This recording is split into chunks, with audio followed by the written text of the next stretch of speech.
तोड म्हणजे कुठलंही पेस्टिसाइड जर शरीरात गेलं शेतकऱ्याच्या किंवा आपल्या, तर त्याच्यासाठी जनरली अँटीडोट हा ॲस्पिरिन नावाची गोळी असते. आणि यदा कदाचित शेतकऱ्याला जर हे झालं तर डॉक्टर सुद्धा काय विचारणार अँटीडोट कोणचं आहे.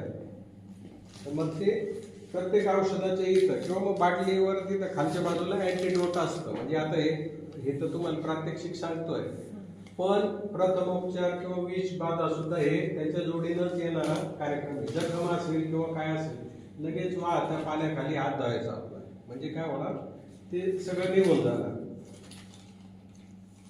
आणि हे जे लेबल आहे आता आपण तर सांगतो, आता हे कोणत्या याला वापरायचं किंवा काय जे असतं, तर हे कुठल्या कुठल्या पिकामध्ये बीज प्रक्रिया करता येते. ज्वारी, बाजरी, मका, सोयाबीन म्हणजे डाळवर्गीय पिकासाठी सुद्धा आहे.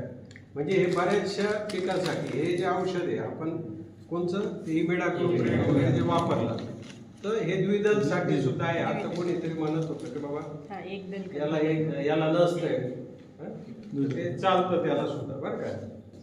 आणि हे काही आहे तर क्लेम वगैरे यानंतरच्या गोष्टी हे बीज प्रक्रिया आणि त्या अनुषंगाने होणारे विषबाधा वगैरे जे काही असेल तर त्याच्यावर आपण चर्चा केली. तुमचं कंटिन्यू करा.